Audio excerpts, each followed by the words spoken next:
নমস্কার বন্ধুরা, আমি শ্রাবণী আপনাদের সবাইকে স্বাগত জানাই আমার শ্রেয়াস কিচেনে। আজকের পর্বে আমি একটি হালুয়া রেসিপি আপনাদের সাথে শেয়ার করব। একেবারে অন্য রকম একটি রেসিপি যা আমরা সবসময় বানিয়ে থাকি, সেই হালুয়া কিন্তু এটি নয়। চলুন দেখে নিই তাহলে এই রেসিপি।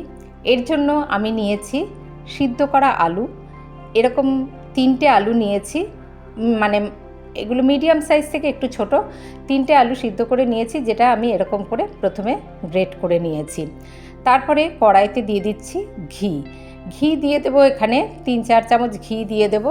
ঘিয়ের মধ্যে প্রথমে আমি 3 চামচ এখন দিলাম, পরে আবার প্রয়োজনে আমরা ঘি আবার অ্যাড করব।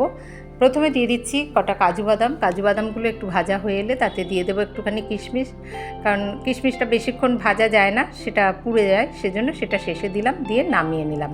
তারপরে ওই ঘিয়ের মধ্যে আমরা এই সিদ্ধ করা আলুটা দিয়ে দেব, যেটা গ্রেট করে নিয়েছি। এবার ঘিয়ের মধ্যে ভালো করে এটাকে আমরা ভেজে নেব। আমরা দেখুন গাজরের হালুয়া বানাই, সুজির হালুয়া, আটার হালুয়া, সব রকমের হালুয়া বানিয়ে থাকি। এই আলু দিয়ে বানানো এই হালুয়া রেসিপিটিও একবার ট্রাই করে দেখবেন, ভীষণই অন্য রকম হয় খেতে, কিন্তু বেশ ভালোই লাগে। আবার একটুখানি এই যখনই ঘিয়ের মধ্যে ভেজে নিচ্ছি তখন আরেকটু করে ঘি অ্যাড করে দেব আমরা এর মধ্যে। আরেকটু ঘি অ্যাড করে আবারও ভালো করে আমরা প্রথমে এইভাবে দেখুন আস্তে আস্তে ভেজে নিচ্ছি। এই ঘিয়ের মধ্যে আলুটাকে নাড়াচাড়া করে নেব। তারপরে এখানে আমি দিয়ে দিচ্ছি একটা থেতো করা এলাচ, আর সামান্য একটু আমি হলুদ গুঁড়ো দিলাম। আপনারা চাইলে এখানে একটু ইয়েলো ফুড কালার ব্যবহার করতে পারেন।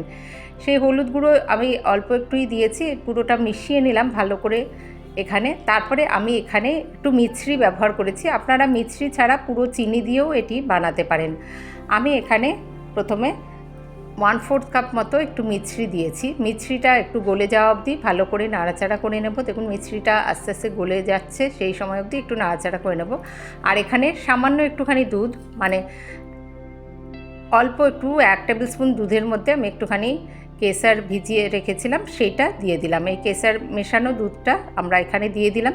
তো এই জন্যই একটুখানি ইয়েলো ফুড কালার ব্যবহার করলে তাহলে এর কালারটা বেশ আরেকটু মানে বাসন্তী কালারের হয়, সেই জন্য এখানে চাইলে আপনারা ইয়েলো ফুড কালারও ব্যবহার করতে পারেন। এরপরে আমরা দিয়ে দিচ্ছি চিনিটা দিয়ে এবার ভালো করে মিশিয়ে নেব। চিনি এখানে আমি 2 চামচ ব্যবহার করেছি, যেহেতু মিছরি দিয়েছি। আপনারা চাইলে চিনির পরিমাণটা আরেকটু বেশিও করতে পারেন। তারপরে চিনিটা যখন আস্তে আস্তে গলে এলো, তারপরে আমরা দিয়ে দেবো ওই ভেজে রাখা ওই কাজু কিশমিশটা।